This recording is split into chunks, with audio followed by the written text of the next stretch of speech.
Добрый день. У нас сегодня интернет скачет, вообще жутко. И я не знаю, когда я выпущу это видео. Э, Жду воду. В прошлый раз у нас не было воды, и в итоге получается, что воды нет около недели. Ну, у меня какой-то запас был, но хватит еще, правда, на несколько дней. Но уже объявили, что будет вода. Жду. Решила записать видео сейчас. Не знаю, когда я выпущу. Я хотела рассказать о двух мужчинах. Одного, которого я знаю лично, а второй мужчина с интернета. С Ютуба. А то это так звучит, из интернета. Значит, на 9 этаже у нас живет семейная пара. Они моего возраста. У нас были примерно одинаковые дети. У этой пары было двое детей, двое девочек. И живут они в двухкомнатной квартире. Мама этой хозяйки заболела. Они взяли и маму к себе. И вот они жили. Я все время, мне из окна видно, как этот Аркадий гулял с коляской. Второй дочки, она меньшая, старшие дети у нас одинаковые.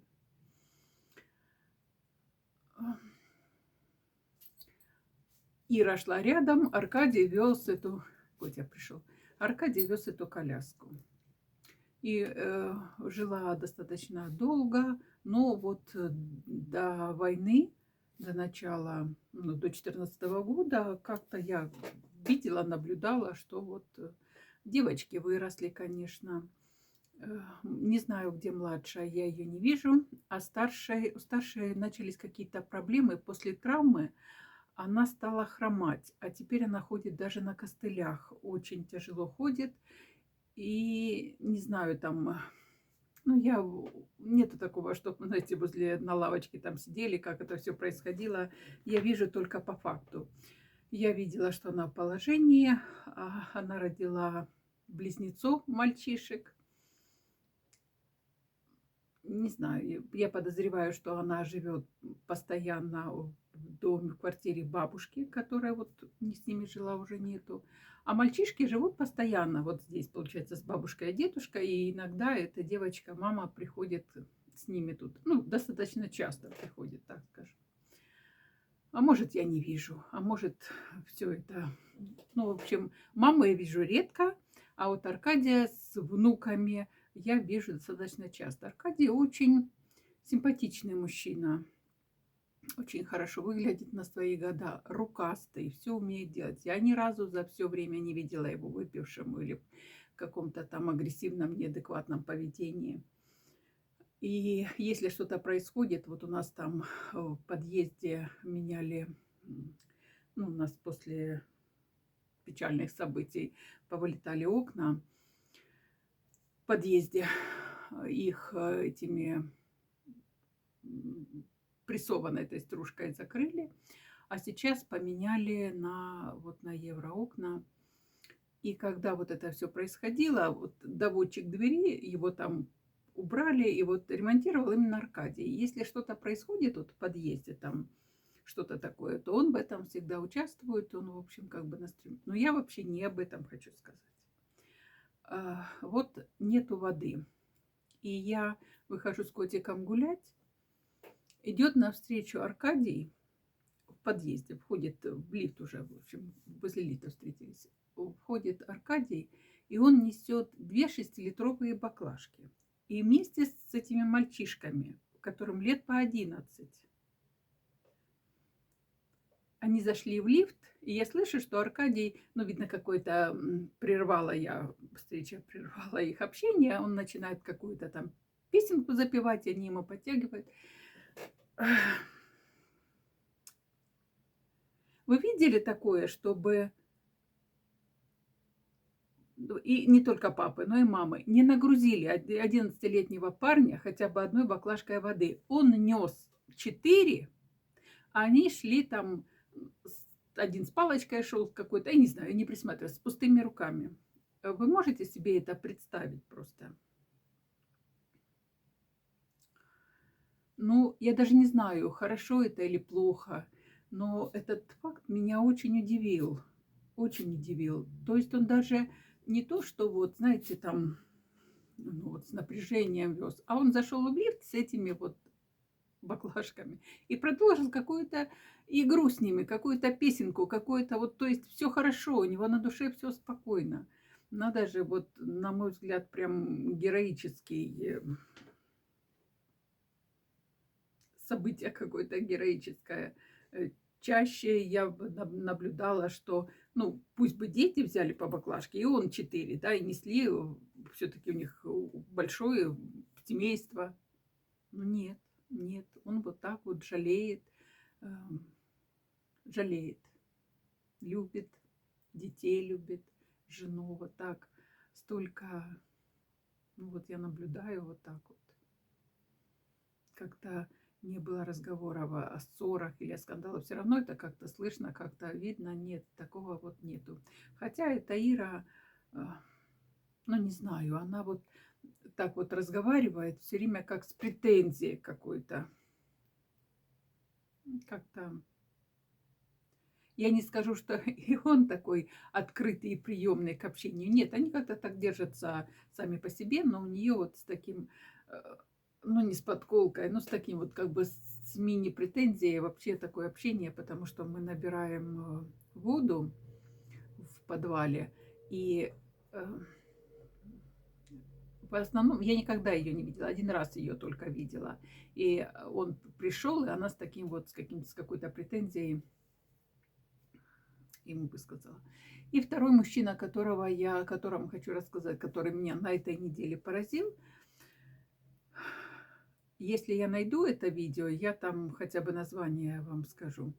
Он говорит о том, что однажды, как я говорю, как он подал это. Он говорит, что однажды моя жена довела меня до того, что мне захотелось ее убить. И я этого испугался и ушел, походил, а потом пришел, и ей, значит, говорю, ты понимаешь, что ты меня довела до того, что у меня вот такие мысли возникли. И она, в общем, хвостик не поджала, а стала опять на меня, значит, там какие-то эмоции. Он не сказал, что конкретно, сказал, что в ответ мне снова пошли эмоции, меня снова это, значит, все взбудоражило.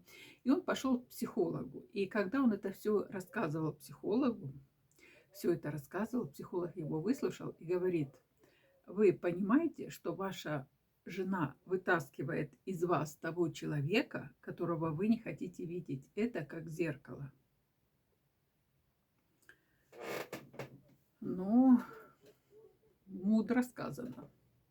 Бывают такие моменты, когда мы действительно не хотим видеть себя в этом зеркале.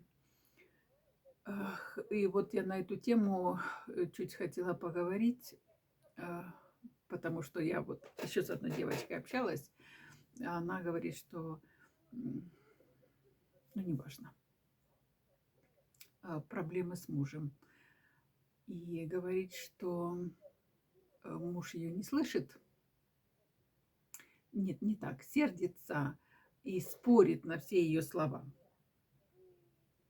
Ну, все мы люди, все мы человеки, ничего человеческое нам не чуждо, все вот может быть и эмоциональности всякие разные. Но я вот хочу, помните, я вам рассказала эту историю, не историю, а то, что как моя дочка общается с собаками. Как можно научить собаку? Она ведь не понимает языка.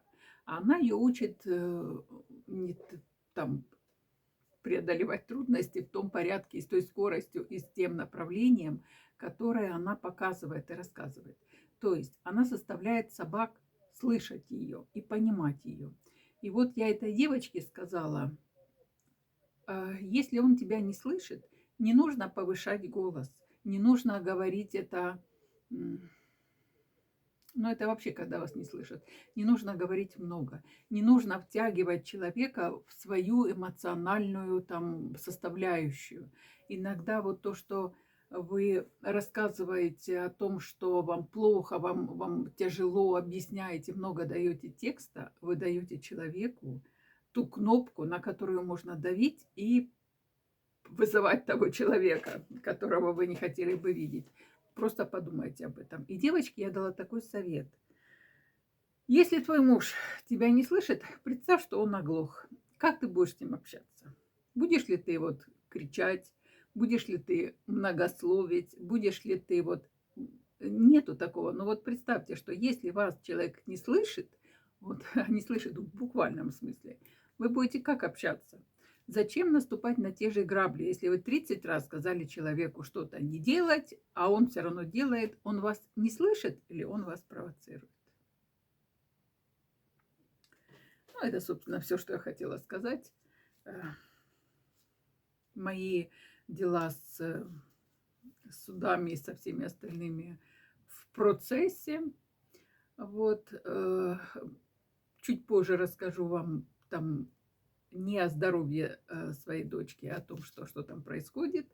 Но чуть позже. Ко мне нужно, чтобы это пришло к какому-то итогу. Вот, в общем-то, все нормально. В понедельник еще иду к адвокату. Сейчас я подала заявление в ЗАГС о признании легитимной справки о смерти. Но мне сказали, что будут месяц рассматривать и 100% дадут отказ. Не знаю, что там месяц рассматривать, чтобы дать отказ. Но сказали так по закону. Ну, по закону и по закону. В понедельник иду к адвокату. Может, что-то там будет новое, интересное. Ну, все, вот это все новости. Пожалуйста, очень прошу, берегите себя. Живите легко. Пока.